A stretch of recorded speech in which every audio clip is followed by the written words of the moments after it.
In today's video, I'm going to teach you how to invite a user in n8n.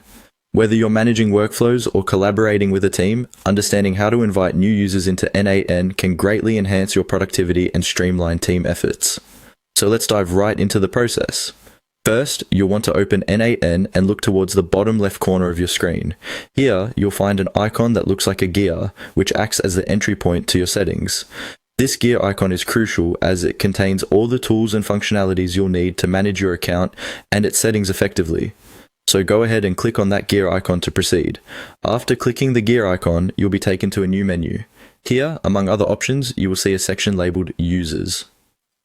This is where you manage all aspects related to the users in your n8n account, from viewing current users to modifying permissions and, of course, inviting new ones. Select the Users section, which will present you with a variety of options related to user management. Once you're in the Users section, direct your attention to finding the Invite button. This is your next step. Clicking on Invite will start the process of adding a new user to your n8n workspace. It's important to note that the Invite button is specifically designed to facilitate the smooth onboarding of new team members into your n8n environment. After you click Invite, a series of on-screen prompts will guide you through the final steps necessary for sending out an invitation. These prompts are there to ensure you correctly input all necessary information, such as the email address of the person you're inviting and any roles or permissions you wish for them to have.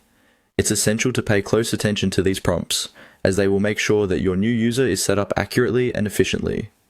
And there you have it.